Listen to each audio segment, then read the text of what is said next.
So getting ready for a social work interview. It can be pretty nerve-wracking. Yeah, like you're about to step onto a stage. It is a bit like that, isn't it? But instead of showcasing like a talent, you're showcasing your passion for making a difference. Absolutely. And that's what makes it so unique, I think. Totally. And that's where I think these RoleCatcher career guides are so helpful. Oh, for sure. They've got tons of sample interview questions. Over 120,000, they said. Wow, that's a lot. It's incredible. And they even have this AI feature that analyzes your answers. Seriously, that's wild. I know, right? It basically tells you how well you're doing. Yeah, Which I think is amazing because interview prep can be so stressful. totally. It's like having a secret weapon. Right. So let's dive into some of those questions because I think some of them can really throw people off. Like what, for example? But like that classic one. Yeah. How did you first become interested in social work? Ah, yes.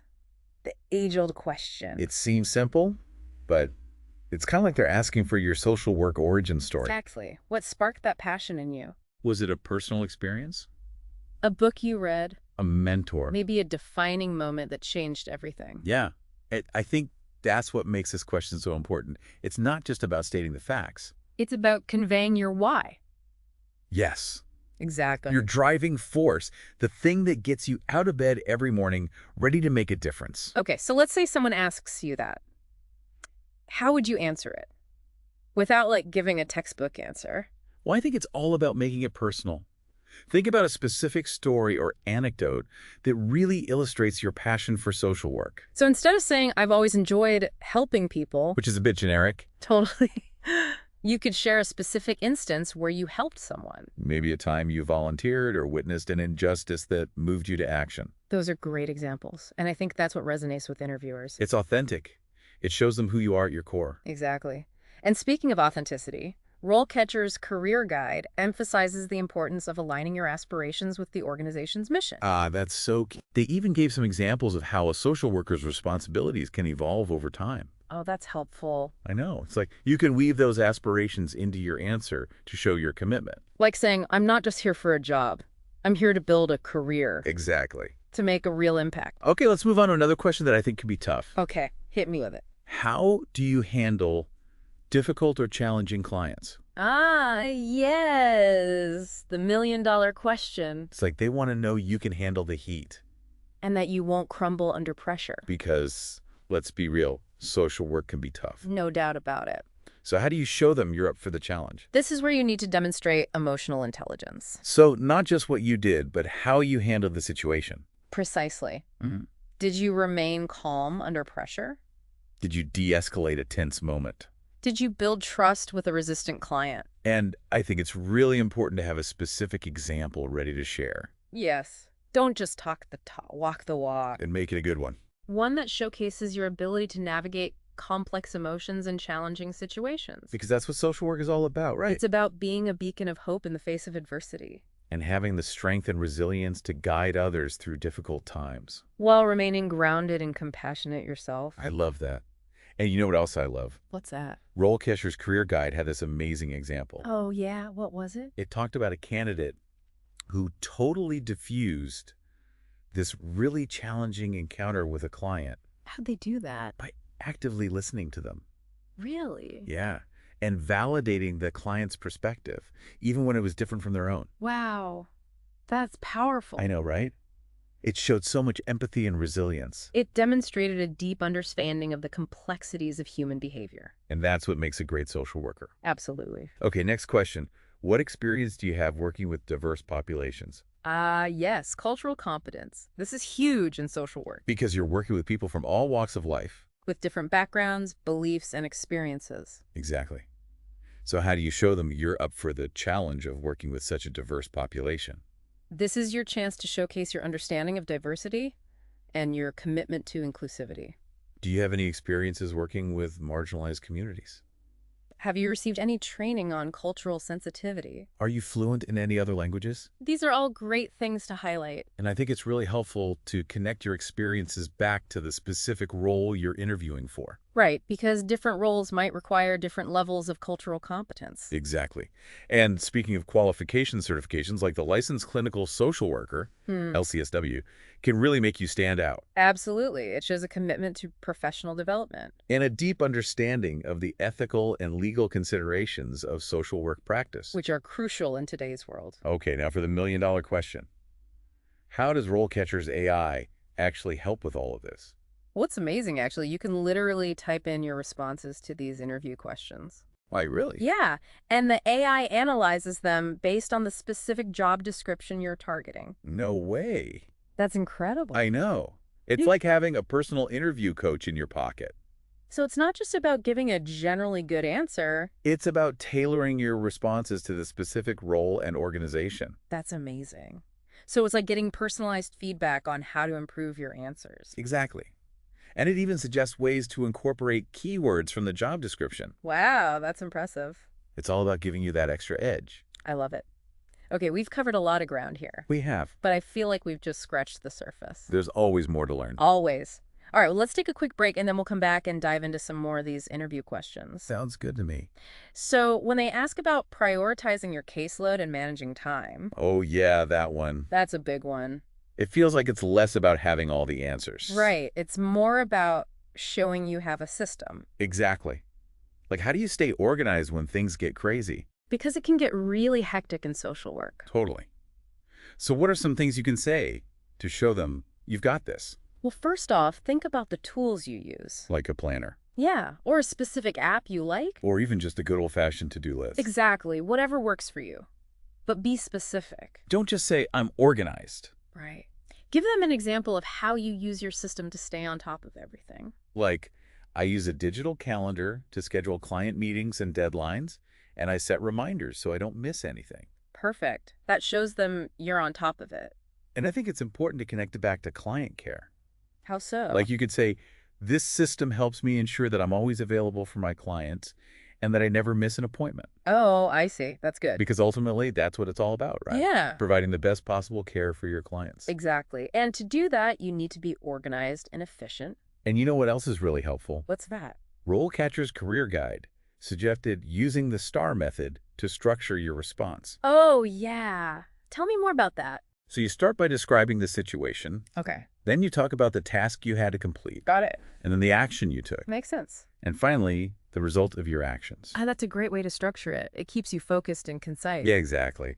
And it helps the interviewers really see how your skills translated into real-world results. I like it. It's a winner.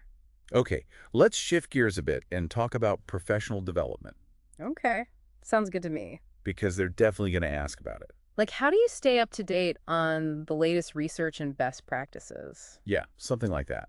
It's like they want to know if you're truly invested in growing in your career. Because social work is constantly evolving, right? Totally. New research is emerging. New therapies are being developed. And it's important to stay ahead of the curve. Exactly. So how do you show them you're doing that? Well, I always think it's good to mention specific things you've done. Like attending conferences or workshops. Yeah. Or reading professional journals. Maybe even taking online courses. Exactly. But don't just say you do these things. Go deeper. Share a specific example of something you learned That really resonated with you. and how you've incorporated it into your practice. It's about showing them you're not just going through the motions You're actively seeking out new knowledge and applying it to your work. to become a better social worker, Exactly. to better serve your clients. Okay, speaking of serving your clients, Yes. Let's talk about it. how do you think candidates should approach the question of cultural competency? That's a big one. And it's becoming more and more important. Because we live in an increasingly diverse world. And it's crucial for social workers to be culturally sensitive and competent. So when they ask you about it, Don't just give them a generic answer about respecting different cultures. because it goes deeper than that, right? It's about understanding how cultural differences can influence a client's experience And tailoring your approach accordingly. and being aware of your own biases. Yes. That's so important. Because we all have them, whether we realize it or not. And it's our responsibility to acknowledge them And work to mitigate their impact on our clients. because everyone deserves to feel seen and heard and understood. Absolutely. Yeah. And I think that's what cultural competency is all about.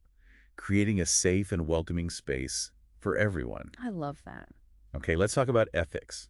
Oh boy, I ethics. know. It can feel like a bit of a minefield But it's so important. because as social workers, we face ethical dilemmas all the time. Right. And interviewers want to know that you can handle them. That you have a strong moral compass. And that you're not afraid to speak up when you see something wrong. So when they ask you about a time you faced an ethical dilemma, Be prepared to share a specific example. but not just any example, Choose one that showcases your integrity and your ability to navigate complex situations. and your commitment to doing what's right for your clients. And I think it's okay to admit if you made a mistake. As long as you learned from it. Exactly. Because we're all human and we all make mistakes. What matters is that we own up to them And use them as opportunities for growth. to become better social workers. Okay, let's move on to another question that often comes up in social work interviews. All right, what is it? How do you collaborate with other professionals to provide comprehensive care to your clients? Teamwork makes the dream work. Exactly. Because social work is rarely a solo endeavor. We often find ourselves working with a whole team of people. Doctors, nurses, therapists, teachers, lawyers. The list goes on and on. And it's important to be able to communicate effectively with everyone. And to advocate for your client's needs. And to be a team player. Because ultimately, we all have the same goal. To help our clients live their best lives. Exactly. So when they ask you about collaboration, be prepared to share a specific example of a time you worked effectively as part of a team. highlight your communication skills, your problem-solving abilities. And your ability to build relationships with other professionals. Because that's what it takes to provide truly comprehensive care. And you know what else I love about RoleCatcher's Career Guide? They have all these amazing insights about different areas of social work. Oh, yeah. Like what? Well, for example, they talk about the importance of involving a client's family and support system in their care plan. Oh, that's so important. It's about recognizing that holistic care goes beyond just the individual. Right. It's about addressing the whole person. Their physical health, their mental health, their social well-being. And their support system plays a huge role in all of that. So how do you think candidates should approach this question? Which one? About working with families and support systems. It's really about recognizing that families can be such a source of strength. Absolutely. But they can also be a source of stress. Oh, for sure. It's a delicate balance. Totally. And I think interviewers want to know that you can handle those dynamics. That you can be sensitive to their needs. And build rapport. And establish trust. With both the client and their family. Exactly. It's a package deal. So when they ask you about working with families, it's a good time to share a specific example. Of a time you successfully engaged a family in a client's care plan. Maybe you helped them set boundaries. Or improve communication. Or even just provided a safe space for them to share their concerns. I love that. Because it shows you've been there. You've navigated those complexities. And you've learned how to facilitate positive change. And that's what it's all about, right? Totally. Okay, so we've talked a lot about the people side of social work. Which is huge. Absolutely. But let's not forget about the practical career considerations. Right, like what kind of work environments are out there? Exactly. And RoleCatcher's Career Guide had some great insights about that. Oh, yeah. They talked about how social workers are employed in so many different settings. Which is awesome. I know, right? It's not just one size fits all. Not at all. You can work in hospitals, schools, government agencies. Nonprofits. The list goes on. It's incredible. And I think that's one of the things I love most about social work. Me too. There's something for everyone. Totally. And the job outlook is amazing. Oh, yeah. They said it's projected to grow by 13%. Which is huge. It's a great time to be a social worker. It really is. Okay, so we've covered a lot of ground today. We have. But I think the biggest takeaway for me Get that. is that social work is so much more than just a job. It's a calling. It's about making a real difference in the world. About empowering others. And fighting for social justice. And being a voice for the voiceless. Exactly. It's about using your skills and your passion to create a more just and equitable society for all. Couldn't have said it better myself. This has been an amazing deep dive. It really has. Until next time on The Deep Dive.